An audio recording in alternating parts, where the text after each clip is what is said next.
Computer बाबा की लोकतंत्र बचाओ यात्रा मध्य प्रदेश के रायसेन के श्री पंचमुखी हनुमान मंदिर पहुंची, जहां स्थानीय लोगों ने पुष्प वर्षा कर यात्रा का स्वागत किया। वहीं कंप्यूटर बाबा ने प्रेस कॉन्फ्रेंस कर कई प्रदेश की शिवराज सरकार पर खरीद फरोख्त कर पूर्व की कमलनाथ सरकार को गिराने का आरोप लगाया। कंप्यूटर बाबा ने राम मंदिर भूमि पूजन पर कहा कि राम आस्था का केंद्र है, राम मंदिर बनना ही चाहिए, परंतु अच्छा होता कि चारों शंकराचार्य को आमंत्रित किया जाता।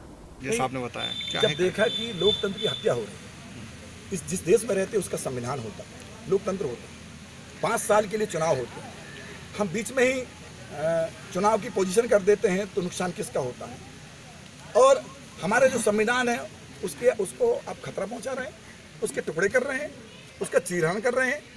आखिर लोकतंत्र में आपको यदि जाना ही था तो आप जब चुनाव होता तब जाते, आप 5 साल अपना काम करते, और यदि आपको जाना ही था तो जनता के सामने आप जाते, उनसे बोलते, फिर बात बनती।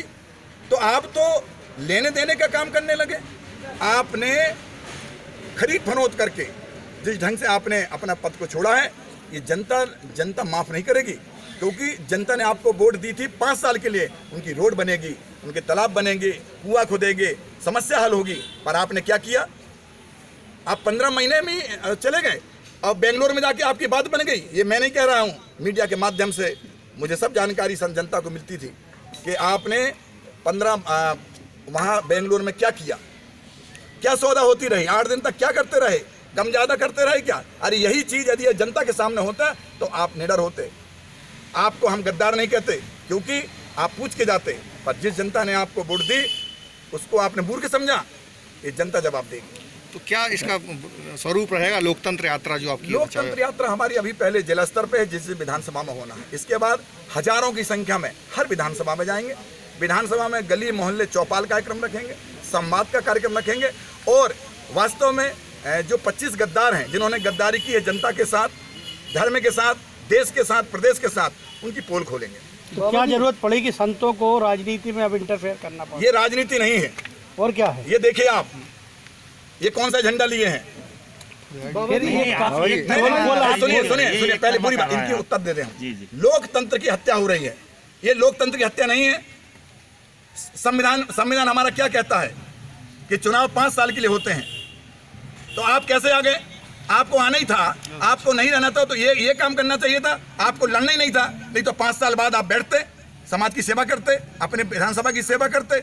आप लोकतंत्र हमारा दायित्व बनता, हम संत हैं, हम भजन के साथ में ये भी। बाबा जी, आप लोकतंत्र की लड़ना है या पार्टी की लड़ाई लड़ना है, ये तो बताएं। आरोप लगाया था। देखिए सुनिए, आपको अभी मालूम नहीं है कि हम भाजपा में थे कि कांग्रेस में थे। ना हम भाजपा में थे ना कांग्रेस में हैं।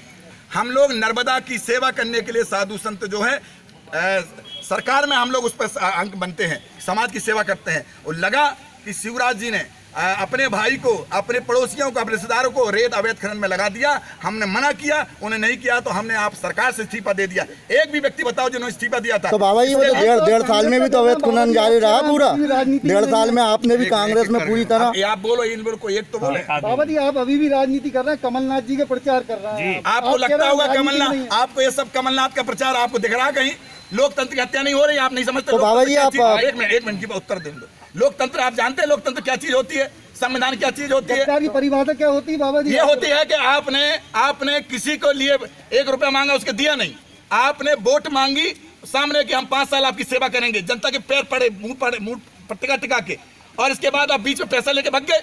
बाबा जी, के आपके पास प्रमाण है? अरे वचन पूरे तो वहाँ बेंगलोर में पूरे करते कि यहाँ करते? जनता के सामने बेंगलोर में करते कि यहाँ करते? मैं पूछना चाहता हूँ आपसे, जिनसे तो लोकतंत्र बाबा जी पार्टी में लेके बचाया जा सकता है कि बिना पार्टी में लेके भी आप आज लोकतंत्र बचाने की बात कर रहे हैं? हाँ। तो पार्टी की बात, ये पार्टी का भी कर्तव्य है, मीडिया का भी कर्तव्य है, जनता का भी कर्तव्य है, साधु का भी कर्तव्य है। लोकतंत्र और संविधान की रक्षा करना आपका और हमारा सबका कर्तव्य। बाबा जी, स्वास्थ्य मंत्री भी आप पे गद्दारी का लांछन लगा रहे भाई। जो आदमी फ्री है, जो लगे सो लगाए। उन्होंने गद्दारी की है जनता से, हमने वोट नहीं मांगी कहीं अपने लिए। तो यदि हम वोट नहीं मांगते आपसे, हम विधायक बनते, फिर हम लांछन। मतलब आपने कहा जो फ्री है वो लांछन लगा रहे हैं, आप भी फ्री हैं, जो इसलिए जगह जगह आप हम कहाँ लांछन लगा रहे हैं? और क्या है ये लोकतंत्र बचाओ गद्दार भगाओ, ये क्या है? ये क्या है? हम आपसे ही पूछना चाहते क्या है लोकतंत्र का? जानते हो आप मीडिया को परिभाषा बता रहे हैं, आप बताइए लोकतंत्र बचाओ परिभाषा क्या है? सुनिए हमसे बात सुनिए।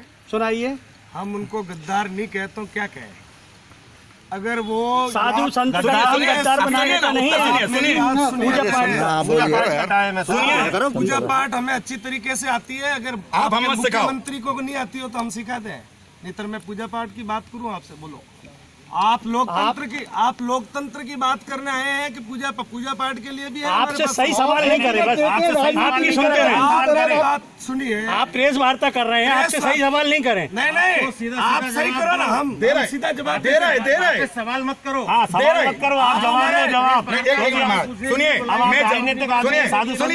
सुनिए, हम जवाब दे रहे हैं आपको। सुनिए, मैं फिर कह रहा हूँ, 25 गद्दार हैं, इन्होंने लोकतंत्र की हत्या की है।